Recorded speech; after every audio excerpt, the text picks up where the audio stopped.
convinces Diana about her strange double life and the despair that triggered her eating disorder. When Diana Revealed continues. Mama gonna wrap myself. We return to Diana Revealed. Here again is Ann Curry.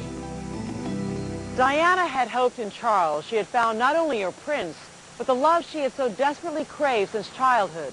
But in 1992, that dream was broken and beyond repair. When Diana spoke to Peter Settlein here in London about how she got to this point, she seemed to be struggling to understand why she had ignored the signs of trouble even before the wedding. That first fumbling encounter with Prince Charles might have discouraged another woman, but Diana decided to give him a chance, and thus began a significant new chapter in her life.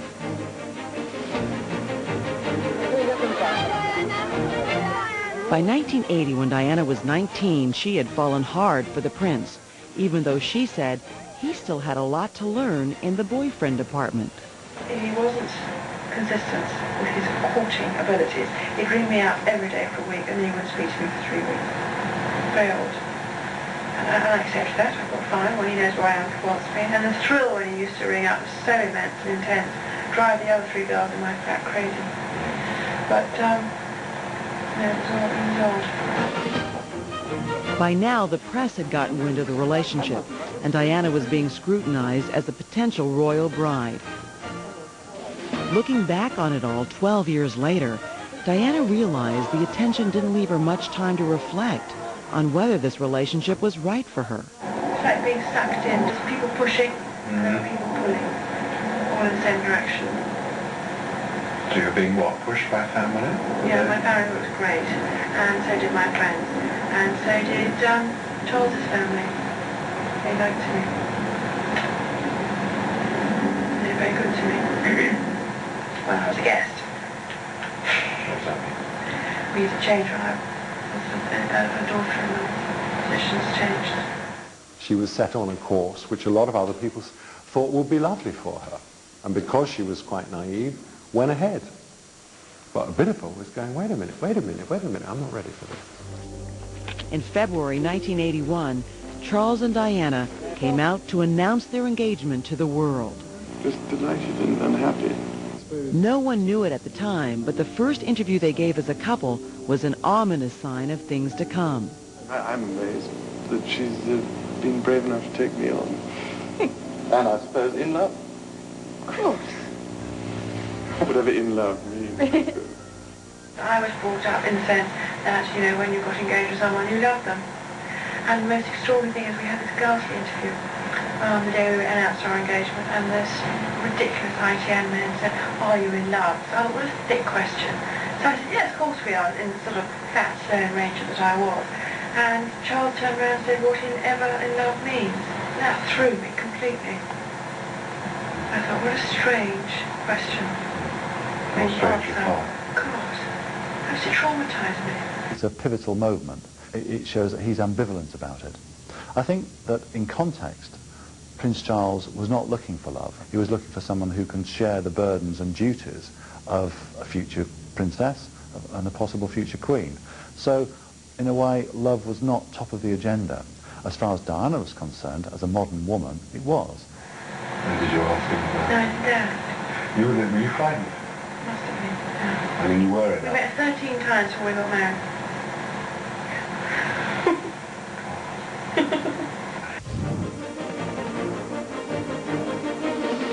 The public adored Diana, and Diana adored her prince, not to mention the idea that marrying him was her great destiny. But even before she married, she was beginning to worry her destiny might be a curse. Certainly, she never pictured sharing Charles with another woman. Camilla Parker Bowles was the prince's longtime girlfriend, confidant, and hunting partner in the years before Diana arrived on the scene, and she didn't exactly make herself scarce once Diana and Charles were engaged. Just weeks before their wedding day, Diana overheard Charles talking to his ex on the telephone. She heard him on the telephone saying to Camilla, whatever happens, I will always love you. And that's before he went off to Australia. We have the famous footage of her crying as he climbs aboard his plane. At the time, the press just figured Diana was sad to see him go. But in reality, she was wondering if she should call the whole thing off. Andrew Morton says just 2 days before the wedding, Diana asked her sisters if she should back out. And they said to her, you know, too late, Dutch. Your face is on the tea towels now, which is all the souvenir tea towels. You can't chicken out.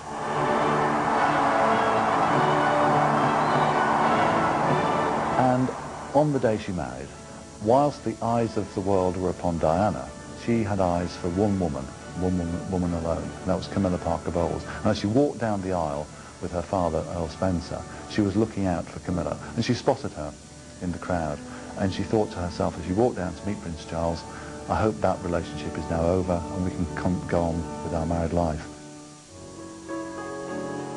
Their married life did go on, at least in public. The prince and his princess bride living happily ever after, traveling around the world, bearing 2 healthy baby boys. But behind the palace walls, it was quite a different story. Endless misunderstandings led to hurt feelings, constant arguments to cold shoulders. Diana and Charles never found their stride together.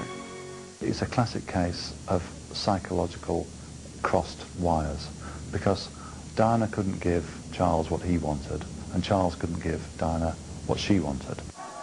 5 years into the marriage, Diana said she suspected her husband had gone back to Camilla Parker Bowles, and she confronted him about it. I remember saying to my husband, you know, why this lady around?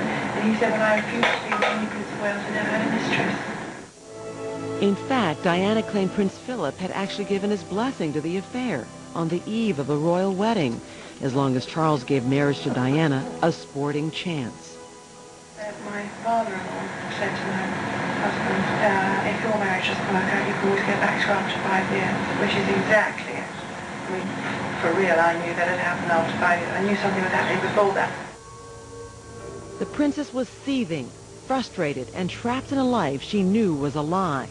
She thought that he was seeing Camilla, and she said to me, you know, jealousy, rage. I mean, she was just out of control. Even though Diana would soon take a lover of her own, her writing instructor James Hewitt, she said she still wanted to force her husband to come back to her. So she decided to go straight to the top and appeal to the Queen herself, her mother-in-law.